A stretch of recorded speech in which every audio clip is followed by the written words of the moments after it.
Në moment kur zonja Balluku do të mendoj se është momenti për të filluar shtrënguar zotin Rama, do përdori mekanizmat e saj. Tani unë s'do futem si ka mekanizmat, po jam i bindur që i ka mekanizmat të ftota.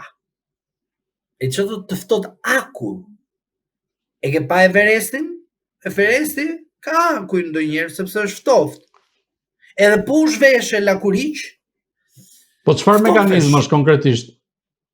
Po ku e di unë tani, unë se di se këshilloj zonjën Balluku, po e vërtet është se ajo e zgjut, sepse derisa ka arritur atje lart, në mendimin tim e zgjut është, nuk besoj se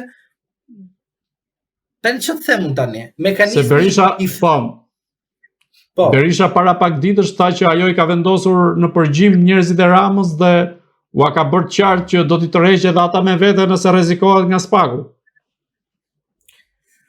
Shiko, në rast se ka bërë për mendimin tim është garipe. Edhe në rast ka ndodhur kjo gjë. Bravo i lumt, pra do të thotë që ka fut në terren ose që ka fut në valle duke studiuar situatën, ë? Kjo është e bukur. Që ajo ka natyrë tjetër nga Arion Velia, kjo asnjë diskutohet. Shiko, unë them vërtetën, ndaj asaj kam një pak vlerësimi maksimal sepse më pëlqen mënyra e saj e cila është shumë e qartë, e ftoft në vendimarrje. Shiko, në politik, kur nuk je në aspektin e vendimarrjeve ose të relatimit përpara opinionit, në fushën tjetër je më ekspert. Para pak ditësh Monika Kryemadhi e cilësoi si garipe apo bobe në raport me Edi Ramën. Dhe pas ka thënë edhe unë them garipe, është garipe, është e ftohtë, pra duhet të keni parasysh diçka. Një person i cili është një kryedetyre dhe nuk është president republike, sepse në rast se ishte ajo, unë me atë stil që ka i shkon si president e republike, qehet në botën e saj. Po është zëvendës kryeministri dhe ma një ministri e cila ka të thosha të ardhura shumë të mëdha. Dhe ajo duhet kishte krijuar një pakt brenda Partisë Socialiste ose një pakt në raport me qytetarët, pavarësisht çfarë bindjesh politike kanë, të ishte një tip leadershipi në të ardhmen. Ajo nuk e ka planuar. Po nuk ka stof politik ajo. Ajo mund të ketë stof në aspektin e veprimeve të tilla të intrigës, po stof politik ajo duket qartë që nuk ka. Jo, një sekond. Ajo nuk e ka shfaqur. Një sekond. Nuk e dim. Ajo nuk e ka shfaqur sepse ka frikë. Cila është frika? Frika është, po e shfaqa, ky do më pastroj. Unë nuk e shfaq që mos të pastroj. Pra, pastrimi mos të shkojmë në kohë, e kupto, të errta, pastrim në kuptim që do të më heqin nga zëvendës kryeministre. Pra do të thotë që ajo nuk e ka shfaqur totalisht. Ajo ka një ambicie, e kuptoj, një ambicie të vogël, por nuk e ka shfaqur. Prandaj unë them që zonja Balluku, për mendimin tim, në mënyrë edhe statistikore, edhe asaj që ajo ka në mënyrën e saj të vendimarrjes dhe të veprimit të saj, e ka të qartë për mendimin tim. Unë nuk besoj se zonja Balluku do të përfundonte në këtë situatë që është sot, ku duke qenë kallëzimi që 2021. Ma kujdes, këtë të fundit që po ta them do studim. 2021 kallëzimi, tani po të marr për një vepër që s'ka lidhje fare me ty.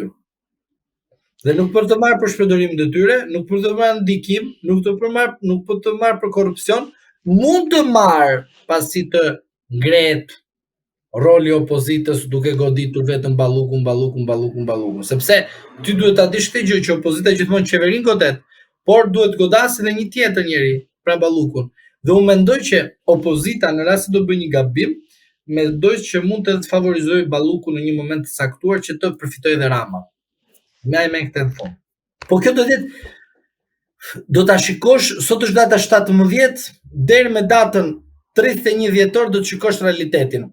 O shkon te manastiri në Pogradec, aty ku rrin vetëm gratë, o qëndron në politikën shqiptare.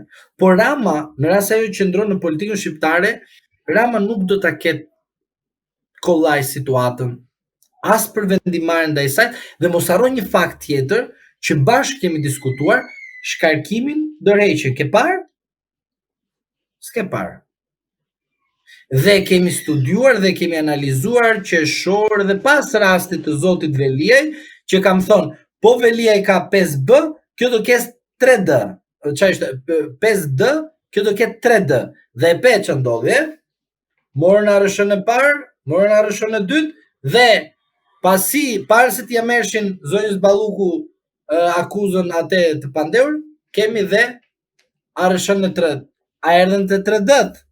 3 drejtorët e ARSH-s janë në procedim. Pra, këtu besoj që është momenti deri me datën 31 dhjetor të kuptojmë që jemi drejt finalizimit të asaj që themi te manastiri, apo jemi drejt një pakti që në atë pakt përfiton pak a shumë zoti Rama, por në rastin më ekstrem Rama mund të bëj paktin politik me Sali Berishën. Dhe unë mendoj se në fund fare Rama do ta bëj paktin politik me Sali Berishën. Avokat, të ndalemi pak te vendimi që kanë marrë Shtetet Bashkuara të Amerikës për të sankcionuar kartelin e drogës Sinaloa dhe konkretisht në këtë rast disa prej bashkëpunëtorëve të këtij karteli, siç janë familja Hysa dhe midis tyre edhe luftar Hysa, i cili takoi kryeministrin Edi Rama në zyrën e këtij të fundit. A mendoni se pas kësaj lëvizje të Shtetet Bashkuara të Amerikës, Edi Rama gjendet edhe më i rrezikuar dhe nën goditjen frontale të Shtetet Bashkuara të Amerikës, dhe në këtë rast duke qenë se Donald Trump e ka luftën ndaj karteleve të drogës një nga prioritetet kryesore? Luftën e drogës, por edhe komunizmin. Të dyja shkojnë bashkë, sepse zoti Trump nuk e lën ideologjin komuniste të bien tokë, sepse ai do të godasë të njëjtën kohë edhe të zotin George Soros, i cili besoj se jam habitur pse janë vonuar, po besoj se pak a shumë edhe George Soros do të bie patjetër në rrjetin e zotit Donald Trump. Prandaj unë mendoj që duhet brenda janarit të 2026 në janar të 2027 duhet keni parasysh që zoti Trump do të merret me luftën kundër diktaturës, luftën kundër terrorizmit, luftën kundër krimit organizuar dhe luftën kundër komunizmit. Dhe aty do të shikojmë gjëra të cilat do të jenë të paimagjinueshme për jetën tonë. Po mos harroni edhe një fakt tjetër që po tek ju e kam thënë, 69 non grata gjatë 69 ndëshkime kanë ardhur dhe po vinë. Dhe do vinë dhe do t'i shikojmë shumë shpejt. Dhe e pam edhe këtë rast. Do shikoni dhe raste të tjera, po kanë frikën që në disa raste do të dalin më shumë vonesë për shkak se do të mbahet anonimati, ashtu siç e kemi thënë që 69 nga këta do t'ju jepet letra tek personale dhe në rast se ata i shpëton edhe i del në publik do të shfaqej që janë non grata, por ne jemi koherent me atë që kemi thënë, 69 janë dhe urdhro kur i ke këta emrat, sepse mos harro faktin që na publikimi atyre thoje Albania, kupton? Pra, do thotë që administrata ose më mirë linja e Trumpit është ajo linjë që ne kemi thënë që në fillim, nga janari 2025 po shkojmë në janar të 2026, nga janari 2026 në janar të 2027, shqyr që nuk kemi qenë bardh të dy bashk funksionar në Shqipëri dhe antar të Partisë Socialiste në aspektin e asaj që themi antar të Partisë Komuniste. Po ti marrim me radhë sa i përket vendosjes sanksioneve ndaj familjes Hysa si bashkëpunëtore e kartelit Sinaloa dhe takimi i luftar Hysës në kryeministri me Edi Ramën dhe sa rrezikohet ky i fundit në këtë rast, pra, sepse këtu ka një lidhje me kartelet e drogës, pavarësisht se Edi Rama ka dhënë një version të tij për gazetar italian, ndërkohë luftar Hysa jep një version tjetër për Bledin Fevziu në opinion se si ishin takuar midis tyre. Edhe një herë po ju them, zoti Rama ka letrën aty dhe i ka thënë gazin dhe frenat i shtyp vet, pasojat e din vet, unë të paktën do t'i jap lajmërime ose më paralajmërime dhe lajmërim dhe në fund fare do veproj. Është e drejta jote të veprosh. Tani, në rast se zoti Rama vepron ashtu siç ai don, sepse egoizmi është i tepruar, pra të gjithë njerëzit kanë egoizëm. Ky është fakt konkret. Mirë, e ne nuk mund t'ja penalizojmë në rast se ai është egoist dhe do të vazhdojmë me kokën e tij ta çojë deri në fund. Po përgjegjësia është individuale. Kjo dhe e dyta është që ai e di shumë mirë për çfarë bëhet fjalë. Dhe nuk ka pse ne t'i themi për shumë gjëra, sepse ai e di shumë mirë për arsyen dhe pse sot linja Trump bën këtë veprim kundër kësaj familje. Pra ju mendoni, pra ju mendoni se Shtetet Bashkuara Ti jemi realist pritet të çka. Nuk është kaq shumë lart ai në aq nivel të lartë që ka ai, si quhet ai, luftar hysa.